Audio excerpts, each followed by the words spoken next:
the head of state of Niger.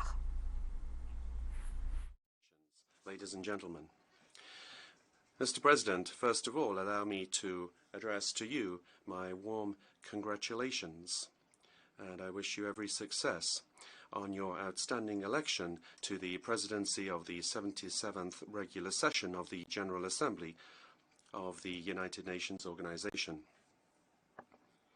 I would like to salute the leadership and commitment of the Secretary General of the United Nations, Mr. Antonio Guterres, for peace and for development, for climate action, and for overcoming, mastering the COVID-19 pandemic, as well as his sustained efforts to find solutions to various areas of tension throughout the world.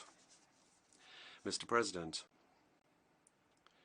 we are in the decade of action for achieving the Sustainable Development Goals, and the climate emergency is creating humanitarian needs at the same time as we are seeing an exacerbation of the development situation that has already existed for a long time. Alarming news is coming from the intergovernmental experts on climate change, showing that major tipping points and irreversible climate changes have perhaps been already reached or even exceeded. Due to climate disruption, the African continent is being exposed to a worsening of food insecurity, to the displacement of populations, to recurring droughts, and to pressures on water resources. Given the urgency of this situation, I am happy to see that during the special high-level dialogue on the Africa we want, organized on the 20th of July 2022 under the auspices of the United Nations, the international community recognized that COP27, scheduled for this November in Egypt, will be a unique opportunity to redress this imbalance. In this regard, I would like to express the commitment of Niger to the proposal of the African negotiators for a new goal of $1.3 billion by 2025 in order to help us better face climate changes. In the Sahel, the geographic area to which my country belongs, climate change negatively affects farming and pastoral activities as well as affecting water resources, and is also the cause for extreme droughts, torrential rainfall sometimes, as well as an increase in temperatures above the global average. This is why Niger pays particular attention to the African initiative, the Great Green Wall, which is part of the 2063 agenda of the African Union. Mr. President, with regard to the security situation in my country, well, the situation in the Sahel has gotten worse in recent years. This is particularly the case for Niger, given the unfavorable regional situation. If you remember, it all began with the fall in 2011 of the Libyan regime, and to date it has never been able to be replaced by a stable government that has been able to exercise authority throughout the country. Also, the vast territory in the south of Libya has become a platform for transnational organized crime, where we see a blossoming of trafficking in arms, drugs, fuel, and migrants, leading to structural insecurity throughout the countries of the Sahel and its neighborhood. Mali, which succumbed in 2011 to the generalized violence coming from Libya, has never really been able to recover. It has, in its turn, become a breeding ground for terrorism, which is characteristic of the Sahel, extremely affected by the effects of climate change, threatening the practice of pastoral farming. This ecosystem of violence has experienced a bonanza amongst young shepherds of the communities affected by climate change, and very many of them have turned to terrorism. In the north of Mali, this scourge is also spreading towards Niger, Burkina Faso, and is now threatening to extend to the Gulf of Guinea. This violence has such potential for destabilizing state institutions that it has led to the fall of democratically elected governments in Mali and Burkina Faso, respectively, in 2020 and 2022. Niger, my country, in addition to this terrorist threat on our three borders, is facing another terrorist threat in the Lake Chad Basin, where we see the various groups of the nebulous organization Boko Haram operating. Mr. President, despite the constraints that I have mentioned, my country is showing great resilience based on wise governance, promoting a culture of tolerance and cohesion between communities, as well as promoting the rules of democracy and the rule of law. It is this option in favor of freedom that has made it possible for us to organize transparent elections and led to the first change in the head of state, where a democratically elected president handed over power to another president elected under the same conditions in April 2021. Our experience in Niger has shown us, as if this were necessary, that the best way to ward off the effects of terrorist violence is to strengthen the democratic system and nothing else. The war against terrorism means that we have to currently allocate significant resources to increase the number of our forces, to acquire appropriate equipment, and to strengthen the capacity of our soldiers. Allow me to take this opportunity, Mr. President, to thank our various partners that are committed with us in this fight against terrorism. I would particularly like to thank France.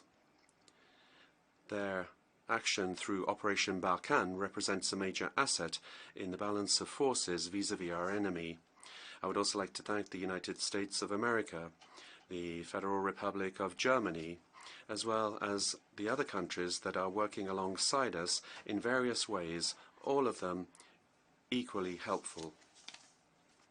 Mr. President, nevertheless, I feel that we must stress here that the commitment of the international community in fighting terrorism in the Sahel still shows great gaps which should be identified and addressed. Indeed, this terrorism draws a lot of its financing from the trans-Saharan trafficking in drugs towards Europe and Asia via Libya. The majority of the weapons that are flooding the market for terrorist violence in the Sahel also come from Libya. It seems to me that in this particular case we are facing a problem that is not particularly complicated. Why, then, has it not been possible to put in place an adequate system with the necessary funding in order to appropriately fight this phenomenon? Indeed, it is high time, Mr. President, that our collective thinking of the great powers represented in this region, as well as the international community, work together with us, the countries of this region,